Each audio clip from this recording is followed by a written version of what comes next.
Ahoj, vítám vás u nového videa a dneska to bude Halloween make-up tutoriál. Jako první si svážu vlasy gumičkou a nandám si čelenku, aby mi nepadaly vlasy do obličeje.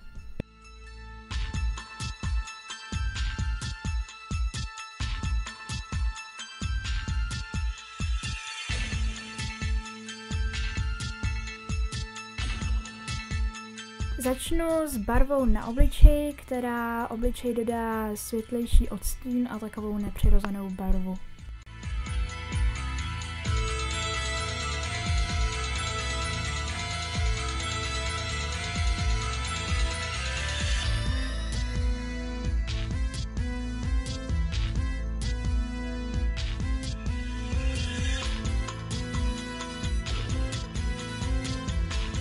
Barvu nanáším i na pusu.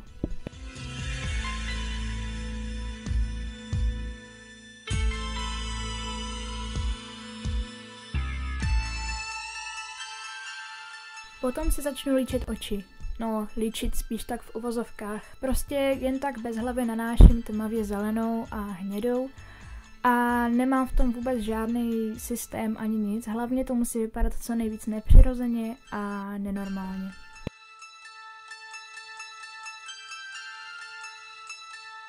U líčení očí se vážně vůbec nemusíte snažit, protože tady nejde o to udělat nejhezčí kouřové líčení, ale o to naplácat tam co nejvíc šílených barev. Takže vůbec třeba nevadí, když jedno oko vypadá jinak než to druhé a barvu rozmazávám vlastně skoro až k vlasům a potom nahoru na čelo.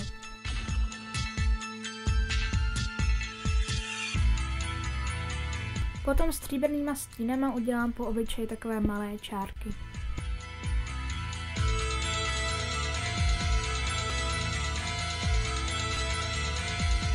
No a přichází čas alobalu. Co se týče lepení alobalu, je to jen a jen na vaší fantazii. Jakýkoliv utržený nebo ustřižený kousek alobalu může vypadat skvěle.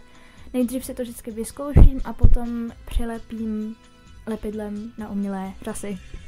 Vždycky alobal chvíli držím, aby lepidlo mohlo pořádně uschnout. Potom ještě na nějaká místa lepidla trochu přidám, když cítím, že mi to špatně na obličeji drží. Nezapomeňte pracovat i s krkem, přece jenom je to velmi viditelná část, takže určitě alobal lepte i na krk a na bradu.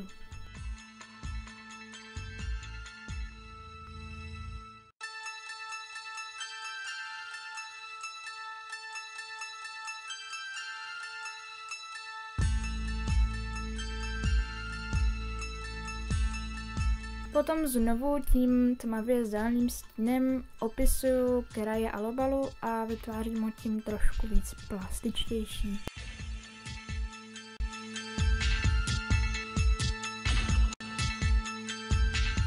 Teď přijde lepení kamínků. Lepení těchto kamínků je neskutečně jednoduchá věc. Zase připevňuji lepidlem na umělé řasy. A je lepší, když máte kamínky různých odstínů a různých velikostí a je zase jen a jen na vás, kam a jak si nalepíte.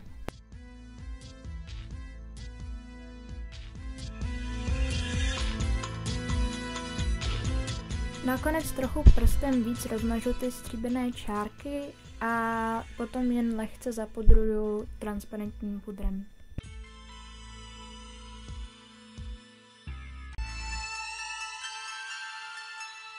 Potom si znova vezmu tu barvu na obličeji a ještě víc si s ní sesvětlím to obočí a znova si ji nandám na pusu, protože se mi samozřejmě mezi tím celá sundala.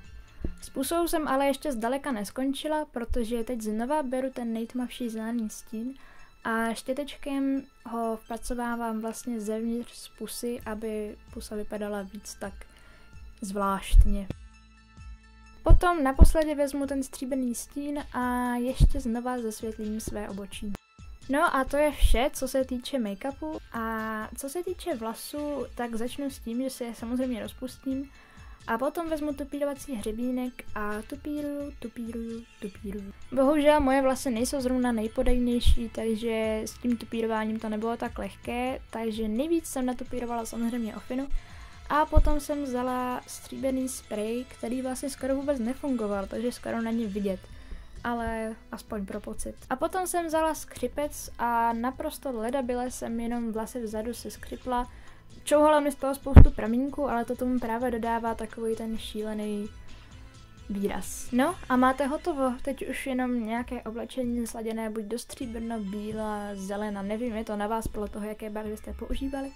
A máte svůj halloweenský převlek. Já doufám, že se vám video líbilo a uvidíme se zase brzy. Na viděnou.